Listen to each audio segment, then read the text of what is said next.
And this week's 4 best cooks are back. Once you get a taste of it, you want to have more. I'd love to go further. I feel quite nervous, but I don't tend to show it. In MasterChef, but I will try my best to cook the best dish in my life. Brief that will be judged by renowned restaurant critic Grace Dent. The last 2 semi-final places up for grabs and 4 extraordinary cooks. So I'm expecting some fantastic dishes.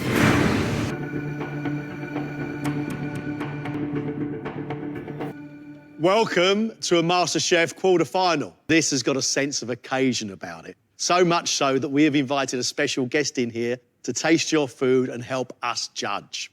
You were set a brief, and the person who set that brief was restaurant critic Jimmy Famarewa.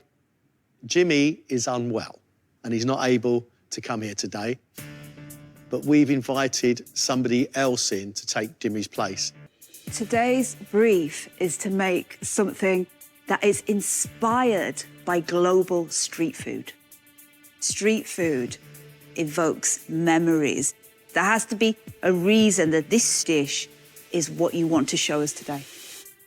You are all fighting it out for the last 2 semi-final places of this year's competition. I wish I could make it more pretty. That's it. Stop. Time's up. Stop. It looks all right. It looks the part. Let's hope it tastes the part. It's not quite turned out as I planned.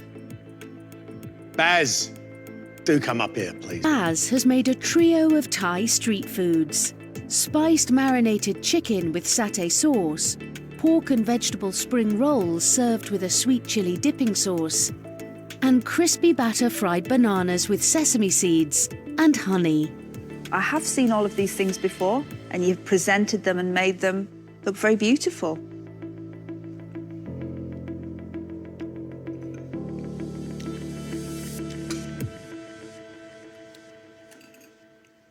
I'm very happy with the spring roll. The thing that really elevates it, though, is that sauce. Because it's sweet and it's a little sour, but it has a real hit of chili, and I love that. Not massively keen on the satay. It just isn't peanutty enough, but what I would say, I do like the marinade. I think that is really good. I've never met a fried banana that I didn't like, and I feel the same about that one. Moist, I thought it was thighs. Now, I'm not a fan of bananas in a dessert because bananas are already sweet, yet this I love. The other 2 I find a bit safe. Your satay sauce, you haven't roasted the peanuts.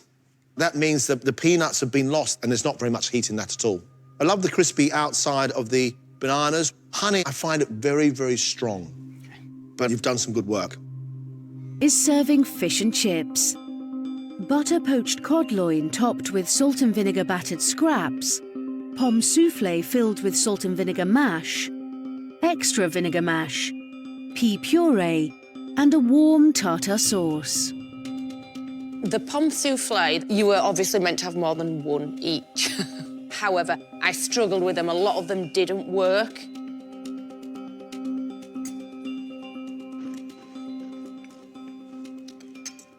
Joe, I can tell you're devastated. I'm not going to criticise you for having ambition. I think the fish is delicious. I love the scraps. I love the pea puree. I had 1 pomme soufflé. It was lovely. I would have liked 20 more, but it didn't work today. Don't be devastated. Be proud of the bits that did go right. And that's cooked well.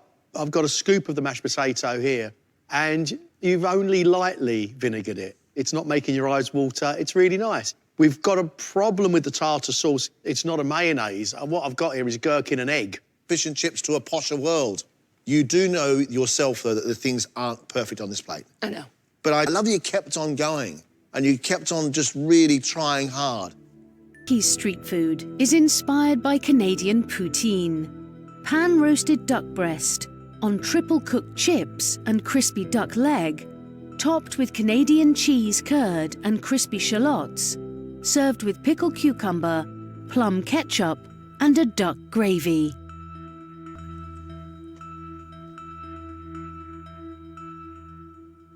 I love what you've done with the chips. They feel like every single individual one is the world's best roast potato. I love the duck, but I especially love the duck leg underneath. I love the plum sauce.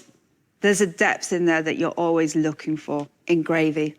It's just really the greatest poutine that I've ever had. On the outside, and the fat is rendered, it's really crispy and it's beautifully pink. We have beautifully crispy chips. You have some bits of cucumber here with dill, which I find divine, but I just don't get it. Be puzzled by the entire process. However, I do appreciate the quality of your cookery. I think it's well seasoned, and I think it's adventurous and fun.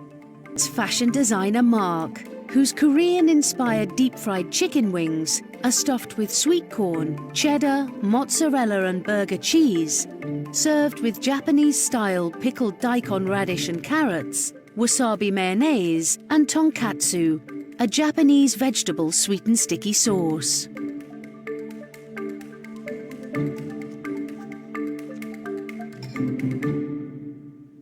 I think it's really clever. I really like it. I like the fact I've got salty cheese inside my chicken wings, and the sweet corn and the cheese together is really, really delicious. You've got two different sauces on the plate, one which is very, very sweet, one which is quite hot, and the sharpness of the pickle is crazy. Mark, it's okay to cry. Very emotional, I know. Yeah. Lots of hard work going in here. Yes.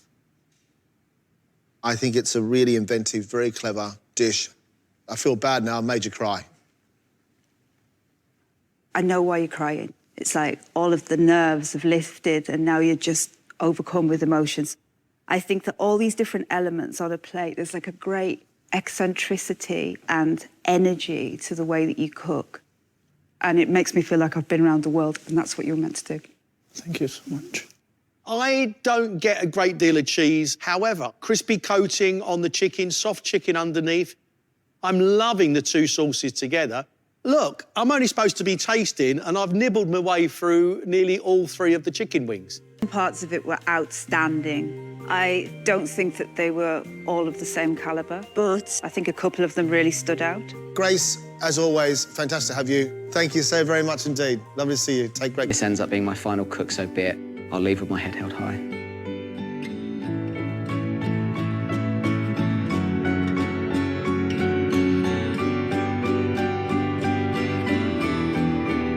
Thank you, all four of you, for all your hard work. We have, however, had a very tough decision. The first contestant leaving us, Joe. Joe, wasn't your day, mate, was it? No. Sorry, Joe. Nice. I'm obviously devastated. Our first MasterChef semi-finalist is Jacqui.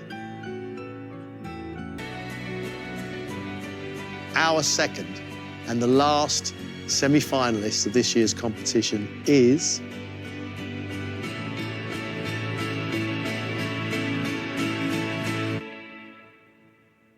Mark.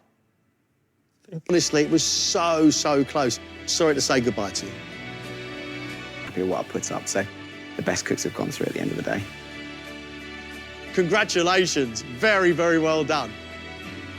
I'm gobsmacked. I'm like, I can't actually believe it. Yeah, it's a buzz. It really is. It's fantastic. I'm here and I'm in the semi-finals. No, I still can't believe it, actually. But, like, really happy, really thrilled. I think I will start practicing my autograph. In case, like, if I really won the game, I will start, signing autograph to other people.